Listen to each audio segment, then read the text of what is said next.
everybody, I'm Emily McLellan and I head up our partner program at Bongo, and I'm here today with Ken Chapman, who is the SVP of Strategic Alliances and Channel Sales at D2L. So Ken and I were chatting recently and it got us thinking that, we see partner certifications everywhere. Everyone offers them. They mean different things everywhere, but do they actually show if a partner is ready in the field? So that's the big question that we're digging into today, really around like what proof of partner readiness is, why does that matter, and how channel leaders like Ken are rethinking how they measure that readiness. So Ken, thanks so much for joining today. I know that you've been close to partner programs for a long time, maybe newer to the channel world. So take a moment, introduce yourself to everybody. Awesome. Yeah, thanks for having me on. I'm fortunate enough to be with the D2L since the founding days. So I actually finished my degree on the software we were building at D2L and have had leadership positions all throughout product and engineering and sort of have a technical kind of background. As I've matured through the organization, sort of been looking for the areas where the org needs to grow and wanting new challenges. And about 3 or 4 months ago, I took on responsibility for our global channel sales program. So I'm part of the revenue organization. I'm responsible for the strategy, the execution and delivery of our whole channel sales program across all of our global regions, that we typically use in emerging and expanding markets. We've been an organization around for 25 plus years. So in a way, rebooting and learning from some of the sins of the past, if you will, and how we've attempted this before. Okay, awesome. So, maybe to kind of contextualize about like what D2L is and what it does. So tell us about your partner program, your certification program in particular, and who are you certifying? Yeah, so we're looking for channel partners, resellers, co-sellers that can work with us with real regional expertise, where they're selling on our behalf and papering deals, or they're working alongside some of our local presence, co-selling alongside D2Lers. So we really use these partners strategically. We typically have them in international regions where maybe we have a really small local presence, or where we haven't really decided to put our whole toe in the water and we're trying to open up a new market via channel partners. So, we're looking for those kinds of value-aligned partners that can be trusted locally, that have the expertise in specific sectors or customer and network relationships that we're working with, so that we can be, already engaged with some of those target customer of ours. We try to keep our channel partners kind of tiered, so we know, where we're putting the most time and energy into, where we expect the most business results, obviously. And we select those strategically based on the ideal customer profiles we have as a company that we're focusing on. So for me, enablement, as I've come into this leadership role, is really wanting to make sure that we go from channel sales being a transaction vehicle for us for all of the things that we're doing as a company, and really activating them, turning them into a machine that can generate leads, can close actual business for us, and really help us properly identify where do we have the product market fits and where can we be making, those double down kind of bets as we're emerging into other markets. Okay, awesome. So sounds like scale, wanting to grow, wanting to scale, obviously. And that word activation. So, how are you right now determining when somebody is truly activated and when they're ready to go out and effectively sell?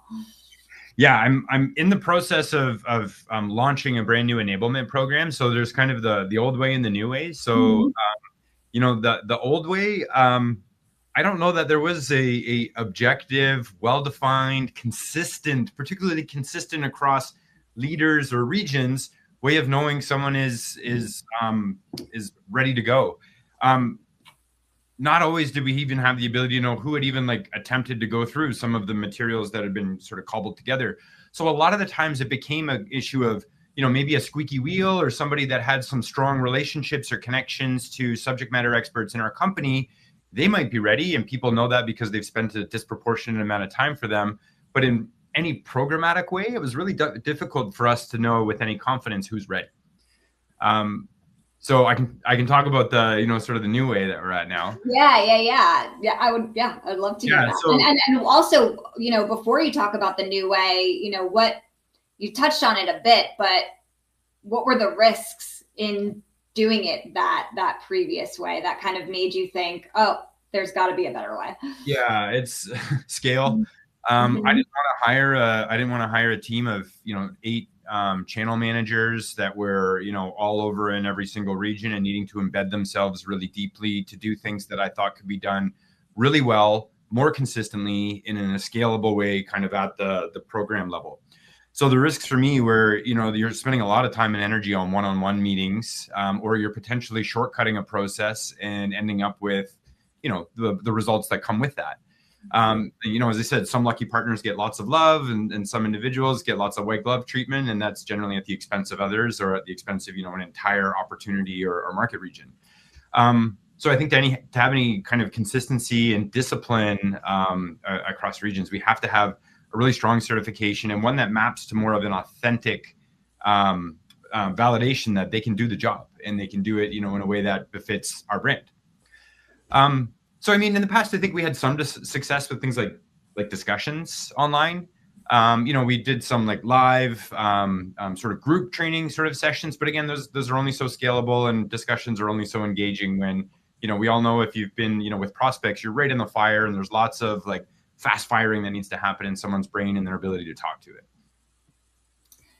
Yeah. So, it sounds like really what it boils down to is being able to verify that readiness, right? And so the ability to verify that at scale, or, get everyone engaged, like you just said, and going through a consistent process. Some people might join those discussions, some people might join those groups. How can you make sure that everyone is doing the same thing and being evaluated in the same way is obviously important to you. And so, I know you started using Bongo. So, so for those of you that don't know what Bongo is, and Ken we'll talk about that in just a moment. It gives the end user the ability to practice those skills that are truly important in the channel space, whether that be pitching or objection handling or problem solving, and they get AI and or human feedback along the way, and then gives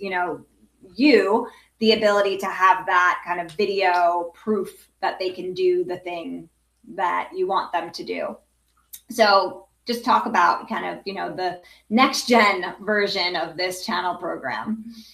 Yeah, absolutely. So when we went back and redesigned what we wanted to do in a new enablement program, we wanted to take best advantage of all of the technology pieces that we're obviously going out and talking to market. So utilizing Brightspace as a platform to deliver much more interactive and immersive types of materials. And we wanted to make sure that we were building in that authentic assessment using Bongo, super integrated into Brightspace, easy in terms of the flow of experience for our channel partners that are going through it. And when they complete the process, not only do our teams know, okay, we've got a really great feedback coming from the AI, we're using the coaching as aspects of that. We're using very well-defined rubrics and the objectives and the language that we're expecting to see tailored to each region. We have all of those things come out, and we're using that to make an actual decision on when this person is certified, they are ready to go. And we've done that in a multifaceted way across this enablement program. So we typically kind of structure it, we walk them through our mission, our products and services and personas. They're interacting, we're making it more than just click and move on. They're doing some discussions, they're answering questions on interactive videos. We do it as a 2-week program. The first week is a lot of sort of consumption and getting comfortable and baselining. In the second week, we start to bring in a lot more of that show what you know, and start to really create some of those iterative discussions, both with the AI and with your coaches. And that's where we use the video assignments. So, we've got 3, I think, in the enablement program right now. I'm always going to be running through it and looking at what works well, where are we going to add more or shift it. But we're looking for our people going through enablement to demonstrate how they understand the key personas, the key buying drivers for the stakeholders in our ideal customer profiles. can they have an informed and meaningful conversation using their language, their pain points, the kinds of jobs to be done that our software and capabilities bring to bear. They get AI feedback from that. Again, we help structure what that feedback is going to look like. We help them understand how they can take that, and of course, they can do multiple iterations of that. And I know if anybody has used the tool before, it's fantastic to kind of see how your score and how your feedback changes over time. Next, we give them an exercise on objection handling. So we want to sort of have them feel a little bit tight under the collar. So, they need to respond really quickly to objections that they hear. They need to thread in a lot of different multifaceted information they get in that week one. And then it culminates into finally pitch practice. So when they actually do their pitch practice, they're given a customer profile to go through. They're getting the AI feedback as well, but they're also getting human coaching. And then finally, they do that live with one of our senior sales leaders. So through all of those gates, we have a really, really objective set of information from an individual that helps us see how are they moving across those gates and those requirements we had, and where are they at the end of that. So really excited about that. And I think, as a learner going through that, it's a much more organic kind of process than trying to just click through and read a bunch of materials. No, that sounds great. And, you mentioned kind of previous world, it was a lot of one-on-one stuff, a lot of group stuff. And you mentioned that now the AI is doing quite a bit, but then you're still having a sales leader come in at the end and work with them. So just curious, kind of even more future leaning, do you see that process kind of remaining like that? Do you see the AI just kind of handling all of the automation going forward? Just curious, as hopefully your program continues to grow and you need to scale, what that's going to look like for you. I think it's going to become more programmatic to use AI as the default. I think we're going to get better and better at providing context back to it and information from the AI back to leaders to help them in their normal course of day coaching, rather than as at like enablement checkpoints. My ears to the ground, I'm kind of curious to see what everybody thinks as we roll out. But it's just, I'm sure like you and anybody that's listening, the proliferation of the capability of AI and people's comfort level with it are increasing so quickly right now. It's hard to predict. Yeah, totally. And so, you mentioned you're kind of early days with this. How do you think that you're going to start measuring the impact of this new way of running this program now? Yeah. Again, I'm only a few months on the job here, but no, the way I want to do it is really keep it simple, and the kind of business outcomes we want to see are what pipeline is being generated by these partners directly, right. rather than us bringing things to them, and what of that pipeline are they actually able to go ahead and close. And then for me internally, I'm sort of from the startup and bootstrapped world. What's the revenue per employee that I have within my space? So as we are activating and turning on all of these emerging and inspiring markets for us, are we doing that in a really operationally efficient way? That's great. Yeah. And I mean, you just hit it. Everyone's talking about AI, right? Like we hear it everywhere. So we need to think about how we can utilize it. And I think oftentimes people think about, using AI to build the program versus, using AI to actually measure the outcomes from the end user. So it's really great that you're thinking through that, and think the ability for you to grow. Go ahead. It looks like you want to say I think video assessments is kind of interesting from an AI perspective that I work with, and rightly so, because that's what I'm doing. They kind of dehumanize what you're doing. When I see it threaded into an enablement and the learning experience, it very much humanizes it. Yeah. But it's an actual interaction that happens in real life and helping me better understand what's happening from that outside of my own perspective.